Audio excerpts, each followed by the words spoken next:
وهو الذي سخر البحر لتأكلوا منه لحما طريا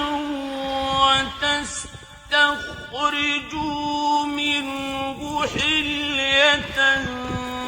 تلبسونها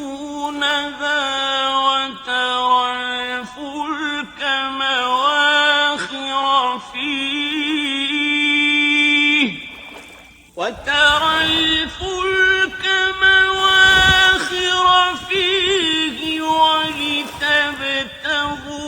من فضله ولعلكم تشكرون